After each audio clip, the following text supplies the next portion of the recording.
นี่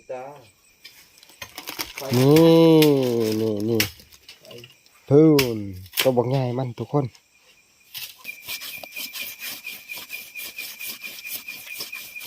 นี่ทุกคนนางกรอบนี่ปลาโถหอมห่วยทุกคนเลยของขังผ่านหม้องตัวนี่ดีโอ้ย ดวงเจ้าดีได้ในผ่าน5 ขวบคนเอ้ยเจอของขังผ่านหม้องเลยจะบ่เลิกสิแกงตะกัวบ่ฮะตะกัวโอ้ย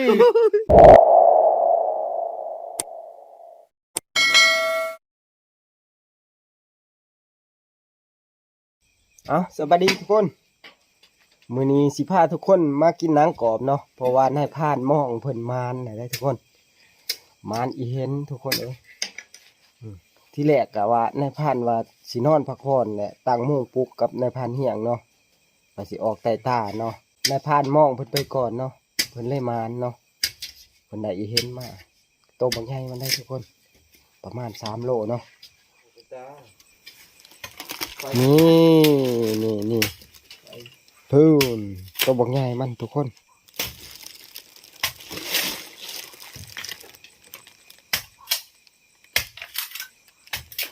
มันตัวมีบอหรือตัวเถิกอันนี้โอ้เป็นตัวมีเด้อทุกคน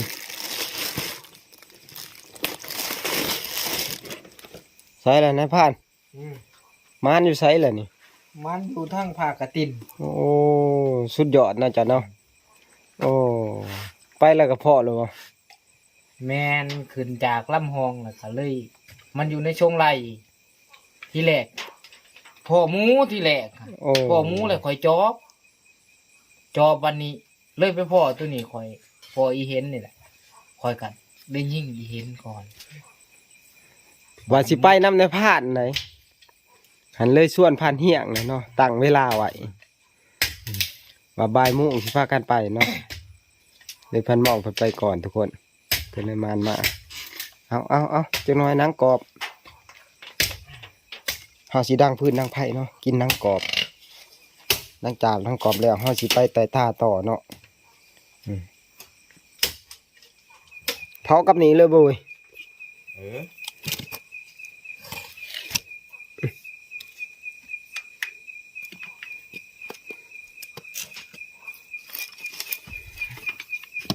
เอามาใส่มาใส่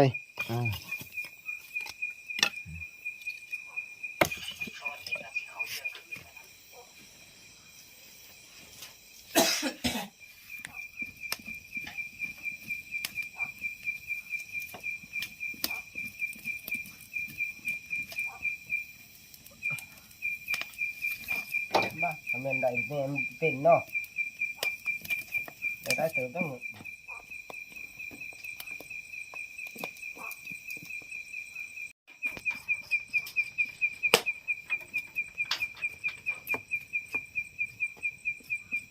เดี๋ยว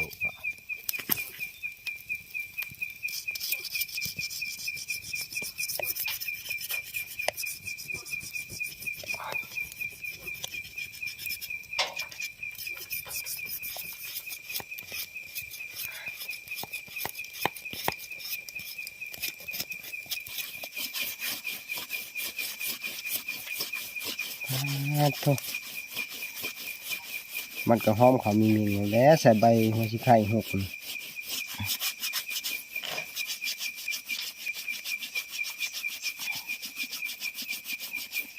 แล้ว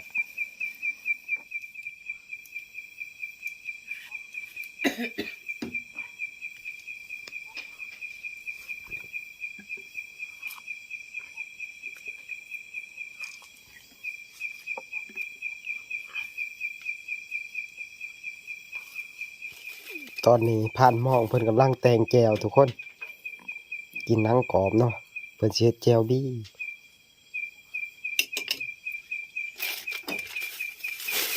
ได้แล้วว่าพอหอมได้ผ่านยัง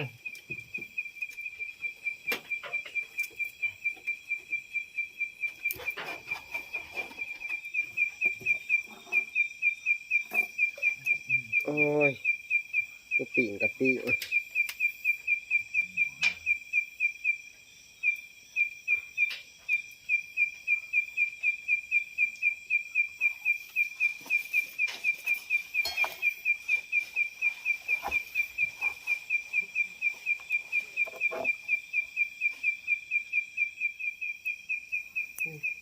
มันหมดลงไปอยู่นี่เลย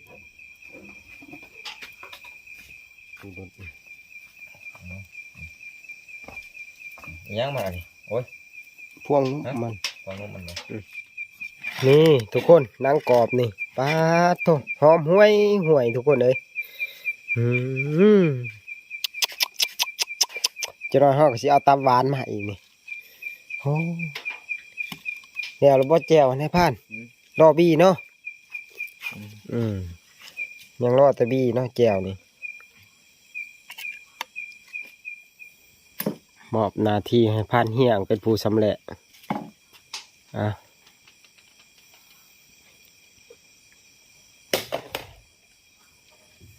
มุนเอาสอบด้วยตับบ่มี โอ้ยบี้แตกบ่จักดี โอ้ยแตก เอาบักไข่ล้างมันออกมาเลย เอาเบิ้ง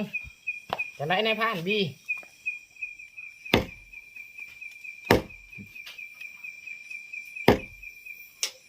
มันหลุดกินกวนใจกวนดังฮะ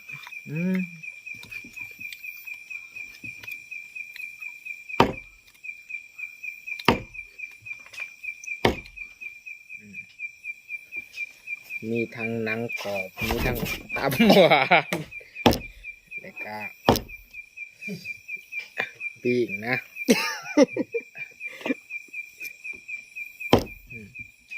เบิ่ง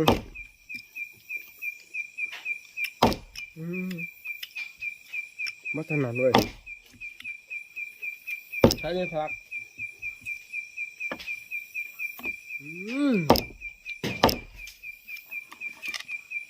ยินเลยนะเว้ย มาในพันได้แล้วนี่บ่ซอยตัวนี้แล้วเห็นหงบ่ละพันไงเป็นมันช่อยเล็บมือตัวเองนี่ดิ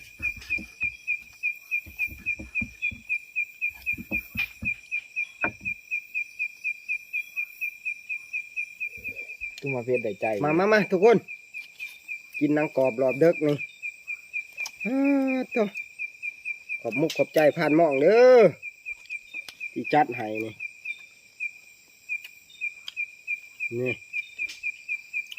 ตับหวานห่อนังมันนี่ตัว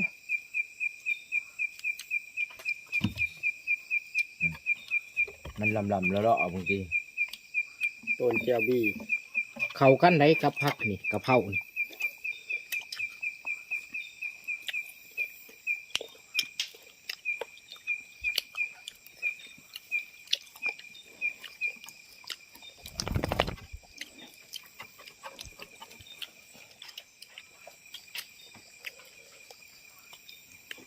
อู้เผ็ดขนาดว่ะ ใช้พุงหนุ่มมัน นี่ดิ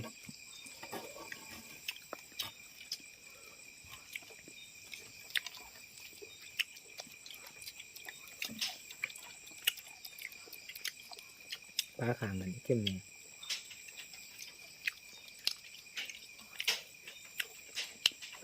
เพื่อนจะได้ใส่เกลือ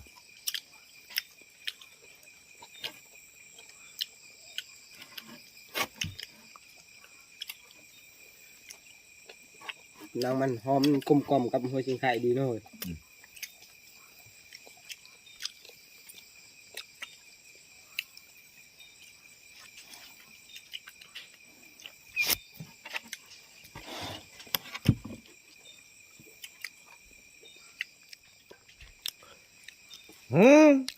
ของขังผ่านหมองตั โอ้ ว โห นี่ ดี โอ้ย ร่วงเจ้าดีได้ในผ่าน ห้าขวคนเอ้ย เออ เจอของขังผ่านหมองเลย ว่าเฮ้ย จะบ่เลิกสิแกง ลุงตะกัวบ่ฮะ ตะกูฮะ โอ้ยสารกรอบมาเละเนอะเฮ้ย โอ้ยตายเนี่ยนี่มันแหละเฮา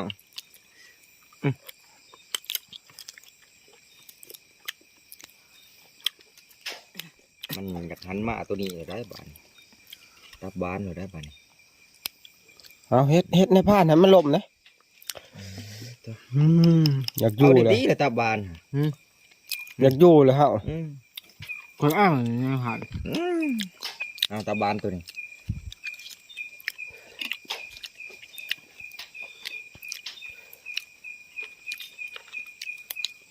ชอบอ่าน คำเดียวพ่อกินพอให้มันเทิงรสชาติซื่อ หลังจากเฮากินหนังกรอบแล้วทุกคนเฮาก็สิได้ลุยต่อเนาะหาเลาะไต่ตาพุ่นแหละขึ้นหลังผู้พุ่นแหละเนาะยามมื้ออื่นเช้าพุ่นแหละตัดเช้ามาเลยทุกคนเอามื้อนี้จับคู่กับนายพรานเฮียงเนาะมื้อนี้เนาะเอาสิโศกสิมานกับดอลุ่นไปนำกันทุกคนไปโอ้ยหมูป่าทุกคนเอ้ยไปใหม่ๆนี่ทุกคนเอ้ยปลาตัวแตกผีบเลยมันหลอกกินไปตามใจนี่มุ่งหนาขึ้นจ่ายผู้เลยทุกคนไปงาไปต้มยังเปียกๆม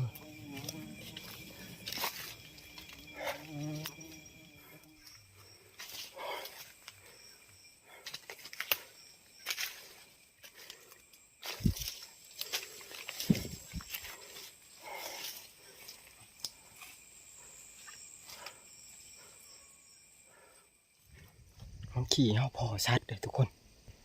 เห็นแต่ตามันทุกคนเลยแล่นลงมาทางลมพี่ให้เป่าเหี้ยงสวนหมอเหี้ยงกับพวกท่านซ้ำทุกคนโอ้น่าเสียดายโอ้น่าเสียดายเลยทุกคนสวนพวกท่านซ้ำทุกคนนี่มีแต่ห้อยหมูทุกคนเลยโอ้ตัวเห็นตาของยานี่ก็น่าสิเป็นตาหมูเลยทุกคนเพราะว่าตามันสูงทุกคนเลยน่าเสียดายเอาส่วนกันบ่ทันนึงโอ้โห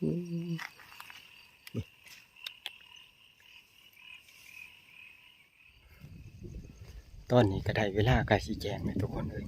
พอนสิแจ้งแล้วตะเว้นก็มอดสิเริ่มโผล่เลยทุกคนเลยสิได้เนาะตัวเฮาพอที่แรกมันเฮาลัดบ่ทันเนาะ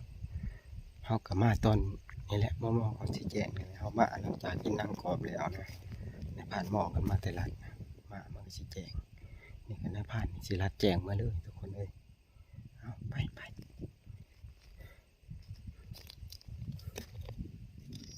เมื่อกี้นะเอาลัดคนละส่วนด้านกระเบานี่นั่นดิเพิ่นมาแล้ว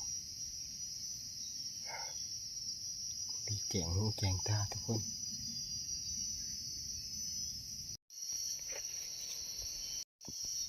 จะได้เฮ้ยแจงตาเลยตัวสิไปทางไหนบ้าง ๆมันจะแย่กันหลัดเสาลงเมื่ออันนี้เมื่อคนละทาง ส่วนเฮา หมูมันอยู่ในนี่บางทีมันก็สิลงข้างเบื้องนะ แม่น ลงประหลัดอยู่พุ่นบางทีอาจสิพอมันอยู่หลุม รัดตามจ่ายเนาะ ตามจ่ายมันลงเลย นี่แหละห้าสิรัดทางจ่ายผู้มั่นนี่แหละ พี่ให้สิมาลัดทางนี้ ไปพอกันอยู่เที่ยงพุ่นแหละ ไป หิงตาแจงกันเนี่ยไปคนทีคนทางทุกคนพันเฮี้ยงกับไปทางนั้นส่วนพันใหญ่เองกับสิไปทางนี้เนาะตัดกันไปตามจ่ายผู้เนาะเพราะว่าหมูมันเลาะขึ้นมาไปป้าดูเลี้ยงทุกคน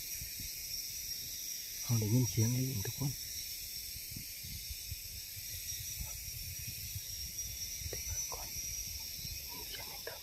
บางหนึ่งนี่เสียงพุงลิงคบกันทุกคนป้อโตลิงพุงนี่ใช่ไหมมันหลายเนาะแต่ว่าในผ่านบริถ่ายให้ทุกคนเบิ่งเนาะแล้วก็มันอยู่หน้าพานะในผ่านกับบริลงไปนี่มันก็เซ็ตสวยเลยทุกคนเฮาก็สิได้ลบตาวขึ้นทับแหละทุกคนเพราะว่าบ่าวเฮี้ยงก็คือสิกลับแหละเนาะนี่มันก็สวยแหละจะเข้า8 โมงแหละพอดอิหยังก็เฮาก็บ่พอทุกคนเอ้ยมื้อนี้หากินบ่อยากมานบ่ได้เที่ยวนี่ สิได้มือเปล่าเลยแหละมื้อนี้อันในผ่านยังบ่ยอมทุกคนเอ้ยยังสิสู้ต่ออยู่พังเบิ่งนี่เมื่อนี้สิวางแผนกันอย่างไรเนาะทุกคนกินข้าวกินน้ำแล้วกับบางที่ก็สิลุยต่อกับบางที่พังเบิ่งทีมงานเพิ่นส่วนผ่านมองหันเพิ่นค่าเวียกเนาะค่าเวียกทั้งเฮือนเนาะเพิ่นจะได้กลับก่อนยังแต่ในผ่านนี่แหละกับบ่าวเฮียงเนาะ ที่ยังบ่ทันได้กลับบ่เป็นติเนาะทุกคนเนาะหากินบ่อยากมานปานใดรอบนี้พอได้แต่กินเนาะว่าเสียเมื่อตอนลูกตอนเมียก็บ่ฮอดเนาะมันบ่มานเนาะย้อนว่าสภาพอากาศเฮาหั่นแหละคืนนี้ก็ไปเบิดคืนเนาะพอตาเดียวก็ลัดน้ำบ่ทันเอาก็สิได้ตาวขึ้นทับแล้วบัดนี้สวยแล้วทุกคน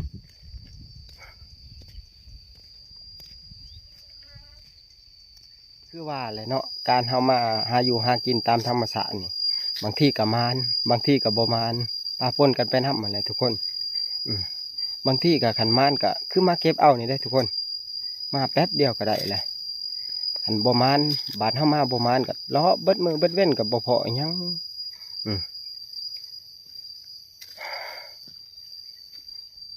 บ่เป็นหยังทุกคนรอบหน้าแก้มือใหม่เนาะรอบนี้เฮ็ดจะได้แหละมันบ่มานแหละเนาะคือว่าหั่นแหละบัดมานก็คือมานแท้เนาะบัดบ่มานก็บ่มานคือจังซี่แหละอันแต่ให้ผ่านบ่ยอมดอกสิสู้ต่อหั่นแหละมื้อนี้ถึงในผ่านหากินสิบ่มานก็ทีมงานเฮามานได้ทุกคน